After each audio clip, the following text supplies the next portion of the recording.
them expect that it will, for now, have effect on the prices of goods and services. But the prices are still there, up high. When will the prices come down? Well, it is a time now for our first discussion segment. Of course, Monday morning we look at the aviation, how we can ensure safety, with the airplane, and of course, with when it comes to the runways, how that also can enhance safety. We know that before now, the Abuja airport, when it comes to its runway, was bad. When plane lands, they most time, have undulation, and that, of course, can lead to some kind of crash. We talked about it here, and of course, that was at the end of the day rehabilitated. Okay, here we have a man who has gone far and wide when it comes to the issue of aviation, some part of Asia, Europe, and America. The aviation freak, number one aviation freak in Nigeria, Goddy. Very good morning to you. Hi, good morning, Joe. How are you? Number one aviation freak in the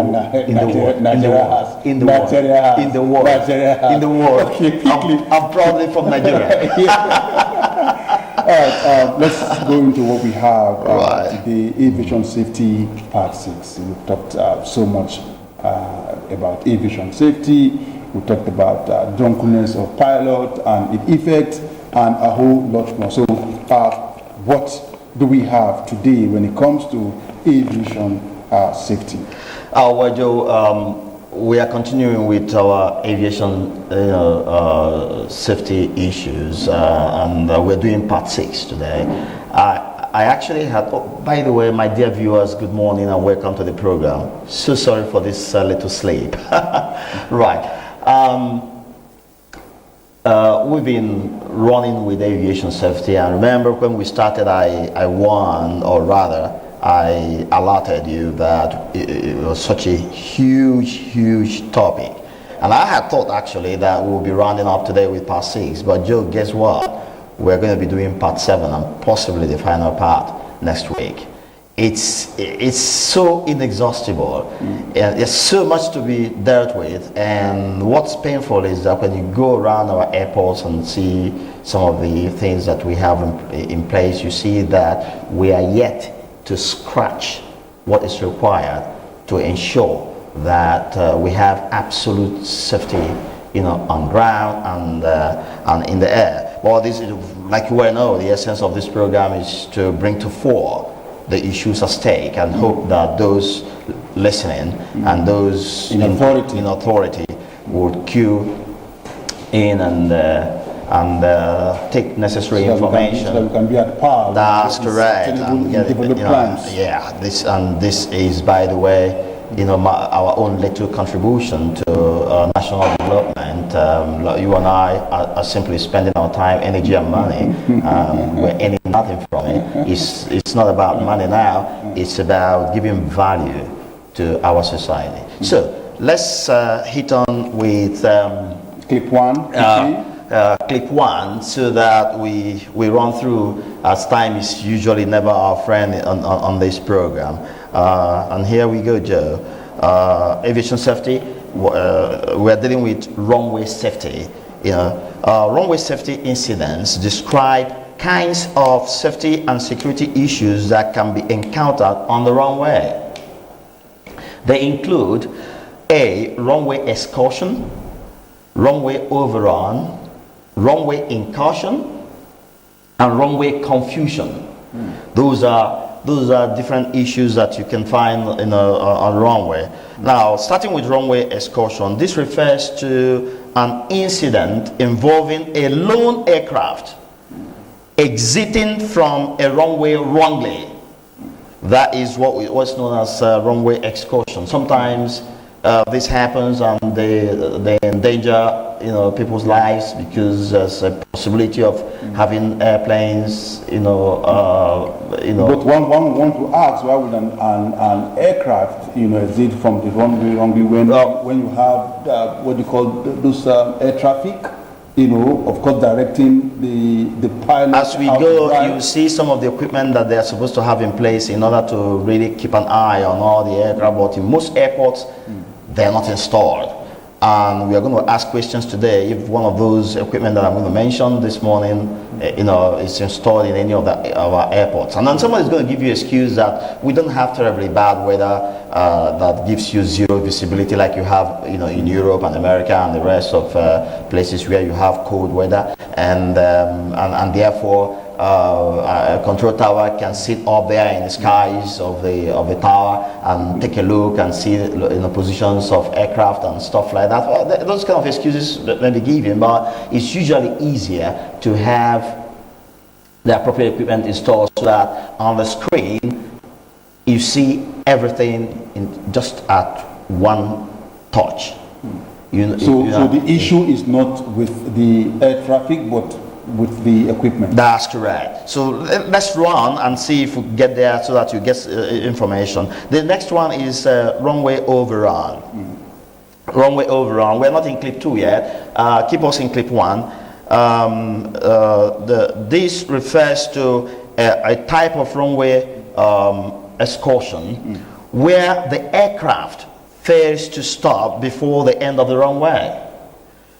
A typical example is the incident involving Air France flight 358, which overshot the runway in Ontario, Canada. Due to pilot error, the pilot, flying in extremely bad weather, landed way after the threshold. You remember where I used to describe where you have those white markings at the beginning, you know, of the runway. That's where it's known as the threshold. From there to a few meters, the airplane can touch down and have enough room to engage mechanical brakes as well as the thrust reversers, so that the airplane can come to a stop before the end of the runway. We're going to see. So the pilot, flying in extremely bad weather, landed way after the threshold and had no runway space to stop the aircraft, and so he burst through the end of the runway and crashed. Now, if we get to clip 2, we'll continue with runway incursion. Clip 2, please. Yeah, there we go. This refers to inappropriate presence of vehicle, person, other aircraft, and in a special case of Nigeria, cattle on the runway. And my dear viewers, this is not announcing that we've had incident of cattle crossing the runway in Nigeria. No, I haven't heard of any such, but I have seen herds of cattle moving around the airport vicinity, and it is scary. I mean, you saw heads of cattle? Yes. Certainly not in Abuja Airport. Abuja Airport. And it's scary. You mean in Abuja Airport? In Abuja Airport. When was that? The day I went to see the NCAA people to ask them, you know, if they had animal department, animal management. Yes, management in the department in place, and of course nobody would talk to me and nobody would you know, give any explanation to anything. And as I was leaving, and I saw this head of cattle. Numbering over 50. You are taking a shot? Joe, trust me, I took a shot. Trust me, I will never miss a thing like that. I did. But because it hasn't been a big issue at the moment, I am not displaying it. See, this program is not aimed at insulting anyone. It's not aimed at running down anyone. It's aimed at correcting the things that can be corrected and having the best that we can in our aviation sector. I'm contributing my bit, and I hope that those that are in charge will take a cue from it and do what is right. I saw them, and it was scary. And I just imagine one day that as the plane is touching down and so helplessly, you know, struggling to come to a stop, some cattle will just be crossing the path. That will affect safety. May it never happen, but if it does, it will be unforgivable, because we know we shouldn't have these people milling around our airports. It will be totally unforgivable if it ever happens. Well, let's just hope it will not happen. It has never happened. Let's see what will happen. But there is potential that it may one day happen if we continue to tolerate these people around our airports. Right. Clip 3, please. Right. Here we go. Aviation runway incursion continues. This is a diagram showing how this runway incursion can take place, and it's said to be simplified map of runway, taxiways, aircraft. The red star indicates the location of impact, not to scare. This was the case that we just mentioned last week or thereabout, where 2 airplanes clashed in the right there on the runway. It was KLM and Pan Am. You remember the one that killed over 500 people that we dealt with? That was about a week or two ago. So this diagram you're looking at, you see the blue lines representing the movement of Pan Am, and the green one representing the movement of KLM, and it's all properly marked there. Look at the red star there. Of course. Yeah, that was the point of contact, where the 2 planes running in very bad weather and with the control tower unable to. What one would want to ask is, yes. In developed climate, where of course they have instruments that can enable an aircraft to land even if the visibility is 0, how come this happen? Yeah, this happened in a place called Tenerife. Actually, that airport was a local small airport that wasn't meant for jumbo jets and international flights. But what happened was that where those airplanes were heading, that was in Spain, had a terrorist attack as planes were heading to landing. And so, of course, when that explosion took place, there was a bomb. The planes were quickly diverted to the nearest airport. Yes, and it happened to be a very small airport where private, single engine airplanes, would land and take off, in order to get to their various, private destinations. So the airport took on more than it could ever chew, and then in the process, this KLM pilot that was very totally impatient, nearing madness, because his co-pilot informed him that he hadn't been cleared to take the takeoff run, and he said no. The man said yes. I mean, it was an inappropriate language right there in the control tower, that the controllers answered a question that the man asked with the word yes.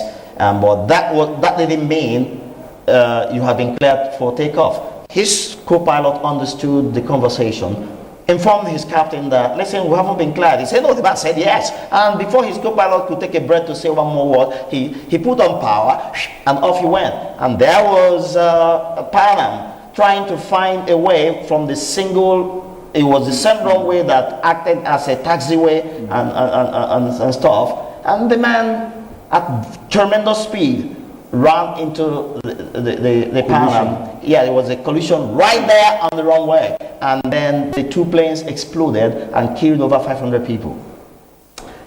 So let's move on. It's very, very sad. Yeah. So clip 4. Clip 4 now. Very well. Runway confusion. This refers to incidents where crew misidentifies the runway for landing or takeoff. Typical examples are ComAir flight 5191 and Singapore Airlines flight 006. And we'll start with the story of the ComAir flight 5191. This was a USA domestic flight from Lexington, Kentucky to Atlanta, Georgia, operated on behalf of Delta Connection by Comair. The incident took place on the morning of August 27, 2006.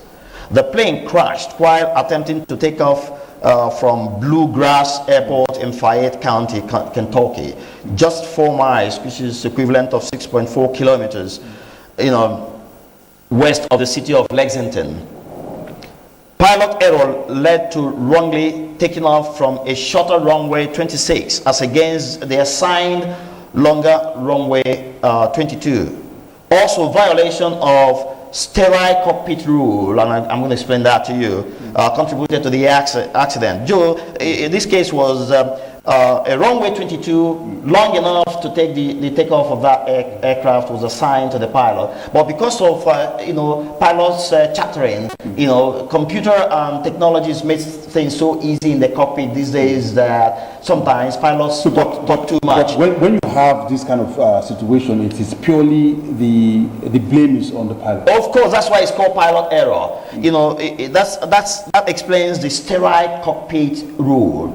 Now, anytime I remember something of that nature happened in Sokoto Airport when Cabo Airline was taking people to Hajj, and he, wrongly veered through the runway. That's right. What happens more often than not is pilots always go foul of what's known as sterile cockpit rule. Now, what is the penalty for that? I don't know, Joe. I'm not going into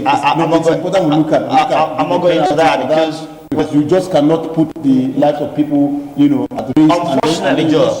Unfortunately, Joe, whenever accidents take place, AIB, the Accident Investigation Bureau, and their likes around the world say they are investigating to make sure it doesn't happen again. They are not investigating to hold somebody responsible or apportion blames. That is the rule, and it's international. It's the same thing happening everywhere until somebody begins to think that human operators have become so unfaithful that we need to begin to hold people accountable and responsible for some of the recklessness that cost lives. Then it will be changed. But at the moment, investigation is only about finding out what went wrong and ensure that it doesn't happen again. Now, in this particular case, runway 22 was assigned as the one that could take the aircraft, and then somehow by conversation between two pilots, they lost concentration and then entered the wrong runway, because the two runways run parallel. One is before the other. Rather than go further to turn into the appropriate runway allocated to it, it went into the shorter one, and then as he was blasting away, the runway was too short before he could get to his V1 and then do his rotation. Rotation is about pulling your joystick for you to get into the air. The runway had exhausted, and it burst through and crashed. And of course, let's quickly read through and see. I don't tell us what should that. And then the sterile cockpit rule was also violated because the pilots were actually, head in the black box, the one that records voices. Chatting away, and so they were not concentrating. But the rule says anytime you are about to take off, every conversation must be geared towards the flight. And then if you are in the air, as soon as you come down to about 10,000 feet above the sea level, it's a serious time for pilots. You must stop all chatting and bantering.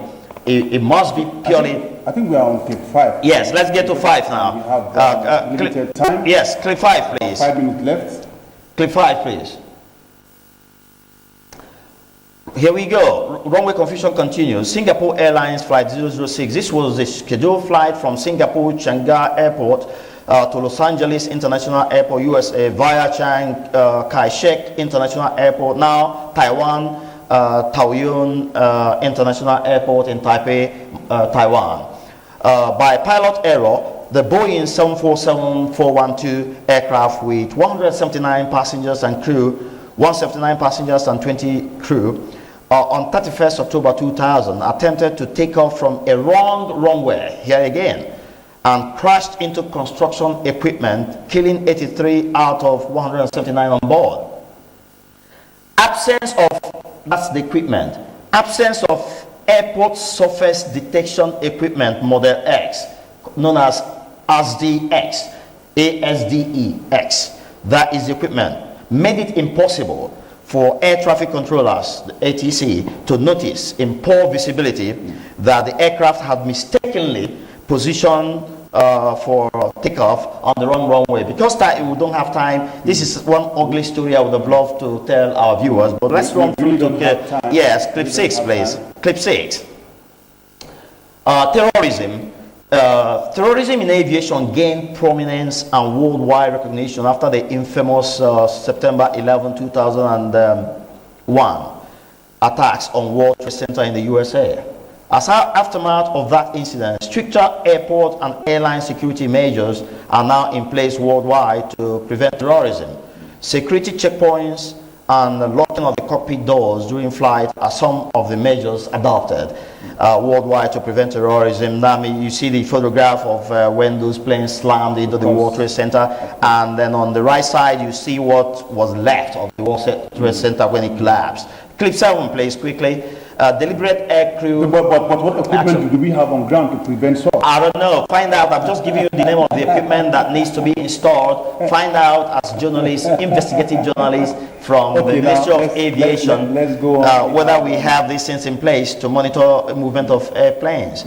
It is common knowledge that we're doing now with aircrew action, deliberate aircrew action. It is common knowledge that aircrew are often screened for mental and psychological fitness. That you're going to find that out again, from the Ministry of Aviation and NCAA, whether they carry out routine checks on our pilots to know when they are becoming mentally ill. All right. Or psychologically, but carrying unfit. Carrying out the routine check. It is. What is the interval between a check? They know what to do. Let's run quickly. No, from your research. What is the interval? Pilots should be checked every day, especially those that drink, with breathalyzers. They must be checked before they step into the aircraft on daily basis. Is that what we have on the rule? Well, for the issue of drinking, yes. You must make sure that a drunk pilot is not stepping into the cockpit to carry human beings to the destination. But Joe, let's run now. Okay. We have 3 more clips to go. And we have 3 minutes. 3 minutes. That's right. It is, however, on record that in spite of the screening, some of them have taken suicidal actions that killed innocent passengers and fellow crew members. Some of such incidents recorded in aviation history include Egypt Air Flight 990. In 1999, off Nantucket, Massachusetts, that's in USA, the co-pilot of this airplane, that's the Egypt Air Flight 990, okay, deliberately crashed the aircraft into the Atlantic Ocean while the captain was away from the cockpit. Ugly story. We don't have time to tell you. The airplane that was involved in that unfortunate incident that slaughtered human beings unnecessarily. Yeah, clip 8 quickly. Aircrew action continues. Japan Airlines Flight 350. This airline in 1982, February 9th, crashed while approaching Tokyo Haneda Airport, killing 24 of the 174 on board. Investigations show that the mentally ill captain had attempted suicide by placing the inboard engines into reverse thrust just before touchdown, causing the airplane to stall and crash.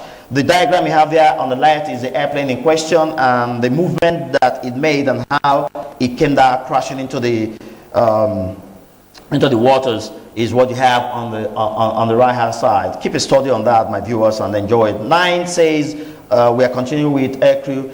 Silk Air, another very sad story. Flight 185. This was a Boeing 737-800 traveling from Jakarta, Indonesia to Singapore with 97 passengers and 7 crew. By deliberate captain's control input, the plane went into sudden high dive from its cruising altitude and crashed into Musi River near Palembang in southern Sumatra on the 19th December 1997. As a result of its near supersonic dive, the plane disintegrated in the air before smashing into the water, killing all on board.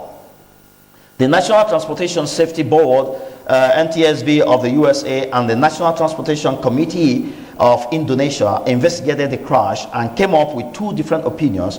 Why NTSB blamed the pilot, the NTSC declared cause of accident unknown. Is understandable. Okay, now attempt to. The term is a picture. No, we are not talking anymore. Look at what I want you to take a look at. Now that is the safe air. Can we look at the long and short of the part C's of aviation safety?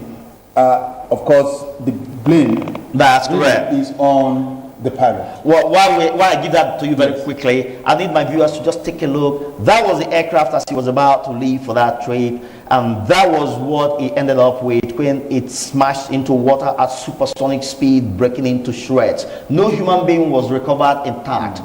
Only human parts that were totally unidentifiable. Out of all the passengers, only 6. So how can human, the pilot, be faithful? It's about those that have been charged. It's about those that have been charged with doing the job. NCAA for Nigeria, for instance, we've got to fund them properly, train more officers, equip them, and make sure that the job is done. Before you have a pair of pilots or trio of pilots getting into the cockpit to fly human beings, for goodness sake, ensure that you have sane people there. Ensure that you have people that are not drunk, because a few of them engage in I'm not saying all of them, a few of them engage in very irresponsible lifestyle, and we've got to look out for those that are irresponsible and ensure that we take away their licenses so that they don't go and kill people unnecessarily. Thank you so much for coming on the show. It's always my pleasure. Time is really usually not our friend. Maybe someday we'll look at how it can be extended. Yeah. Well, that is the most we have. Next week, part 7. On today's program, the aviation, of course, safety. It continues next week, part 7, of course. And we say thanks for being there. It has been with the #1 aviation freak in Nigeria, Mr. Goddy Ike. He also doubles as an estate surveyor and valuer. If you wonder what is an estate surveyor doing in aviation, well, that is why it's called an aviation freak. Once again, thanks for coming. We'll take a quick break. When we come back, it shall be time to look at the legality of the call of for President